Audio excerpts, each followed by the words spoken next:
નો મિજાજ જાણવા માટે આજે આપણે અમદાવાદની એક એવી કોલેજમાં પહોંચ્યા છે અને મારી પાછળ જેટલા પણ સ્ટુડન્ટ્સ આપ જોઈ રહ્યા છો એ તમામ જર્નલિઝમના સ્ટુડન્ટ્સ છે, એટલે કે ભાઈ ભાવિ પત્રકારો છે. આ ભાવિ પત્રકારો સાથે આજે આપણે વાત કરીશું અને તે મતદાર પણ છે, એટલે કે મતદાર તરીકે તે લોકો શું વિચારી રહ્યા છે તે પણ આજે સમજવાનો પ્રયાસ કરીશું. હાય, હાउ आर यू? આપનું નામ? मेरा नाम आदित्य. आदित्य, कहाँ से हो आप? मैं महाराष्ट्र से हूँ. महाराष्ट्र से हो तो गुजरात में आपको कैसा लग रहा है? गुजरात में अच्छा, यहाँ पे मैं फैमिली के साथ रहता हूँ तो अच्छा ही है. अच्छा, आप फर्स्ट टाइम वोटर हो? फर्स्ट टाइम, हाँ फर्स्ट टाइम वोट है. कैसा लगता है जब आप पहली बार वोट करोगे तो मतलब आप क्या सोच के वोट कर रहे हो? कि सही वोट करूँ और वोट वेस्ट ना हो, बेसिकली बस यही. वोट वेस्ट ना થાય તે પણ ઇમ્પોર્ટન્ટ છે. આપનું નામ? सृष्टि. સૃષ્ટિ, આપ कहाँ से हो? मैं दिल्ली से हूँ. દિલ્હીમાં અરવિંદ કેજરીવાલની સરકાર છે, શું તમને ખબર છે? हाँ जी, मुझे पता है. અચ્છા, અરવિંદ કેજરીવાલ અત્યારે ક્યાં છે? अभी कहाँ पे है? હા, जेल में है. નાઇસ. જર્નલિઝમના સ્ટુડન્ટ છે, એમને ખબર તો આવી જોઈએ કે ભાઈ અરવિંદ કેજરીવાલ શું કરી રહ્યા છે અને હાલ કયા મુદ્દે તેમને જેલમાં અત્યારે ધકેલવામાં આવ્યા છે. નરેન્દ્ર મોદીએ આ વખતે 400 પારના ટાર્ગેટની વાત કરી છે. આ વખતે એનડીએ 400 પાર જશે અને બીજેપી 370 પ્લસ સીટ્સની વાત કરે છે. તમને લાગે છે કે આ વખતે આવી જશે આટલી સીટ્સ? हाँ, क्योंकि बीजेपी ऑलरेडी हर टाइम अच्छा ही करती है तो आई थिंक सो आ ही जाएगी. पर ऑपोजिशन में तो पूरा इंडिया गठबंधन है, सारी पार्टी सामने आ गई है. हाँ, पर बीजेपी जितना स्ट्रॉन्ग अभी तक मुझे कोई और नहीं लगता है. અમદાવાદમાં બેસ્ટ પ્લેસ કઈ? આમ તો ઘણી બધી છે પણ રિવરફ્રન્ટ એવરગ્રીન છે. અચ્છા, એટલે ટાઈમ પાસ કરવો હોય કે પછી ફ્રેન્ડ સાથે ચીલ કરવું હોય તો રિવરફ્રન્ટ જવાનું? હા.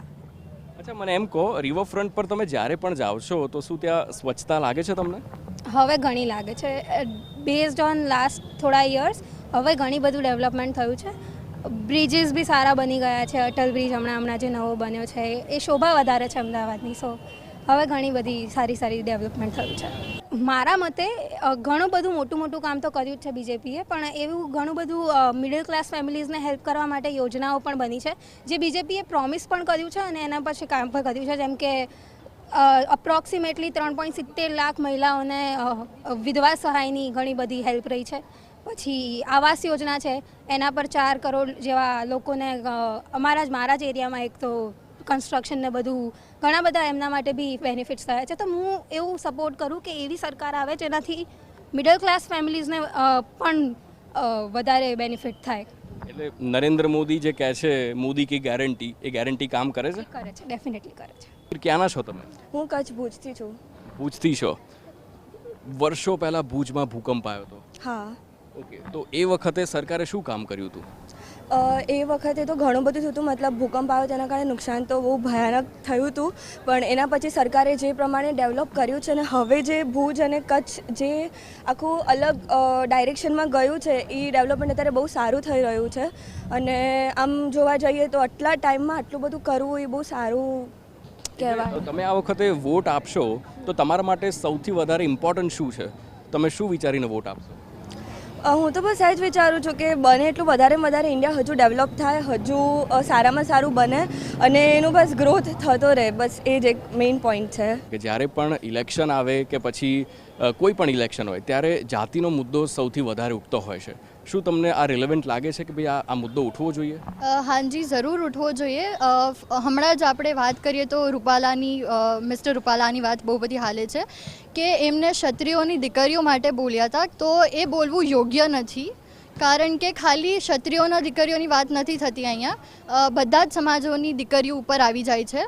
અને કોઈ પણ તમે स्ट्रैटेजीज यूज़ करो बट एवी ना करो जो कोई ना धर्म के દીકરી ઉપર વાત આવી જાય. आप इस बार वोट करोगे तो सबसे ज़्यादा आप कौन से सब्जेक्ट पे ज़्यादा फोकस करोगे कि ये होगा तो यार इंडिया में बहुत कुछ अच्छा हो सकता है?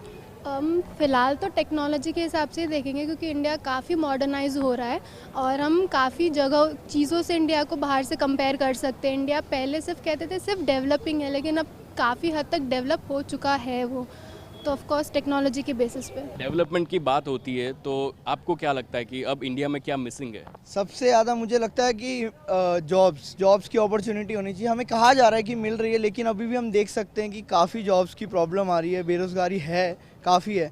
अभी हमें भी, जैसे अभी हम स्टूडेंट्स, हमें पता नहीं है आगे जाके क्या होगा, लेकिन अब वही है कि अब कोई गारंटी नहीं है कि हम क्या करेंगे, क्या हम ख़त्म होगी जैसी हमारी डिग्री की हमें जॉब मिल जाएगी ये कोई गारंटी नहीं है। ये हो सकता है कि हम पे भी निर्भर करता है, ऐसा नहीं है, लेकिन जॉब्स अपॉर्चुनिटी भी होनी चाहिए। તો આ છે અમદાવાદના યુવાઓ, મોટાભાગના તમામ સ્ટુડન્ટ્સ છે એ તમામ જર્નલિઝમના સ્ટુડન્ટ્સ છે અને તેમણે પોતાનો એક જે મત છે તે વ્યક્ત કર્યો છે. કેટલાક સ્ટુડન્ટ્સ મહારાષ્ટ્રથી આવ્યા છે તો કેટલાક રાજસ્થાનના છે, કેટલાક પંજાબના પણ છે.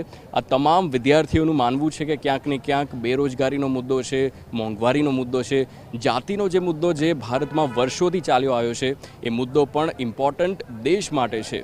આ બધાની વચ્ચે હવે જોવું એ રહેશે કે આ તમામ જે ફર્સ્ટ ટાઈમ વોટર્સ છે આ વોટર્સ વોટ કરીને આવે છે ત્યારબાદ કોની સરકાર બને છે. કેમેરામેન નટવર પરમાર સાથે અમદાવાદથી હાર્દિક મોદી, TV9 ગુજરાતી.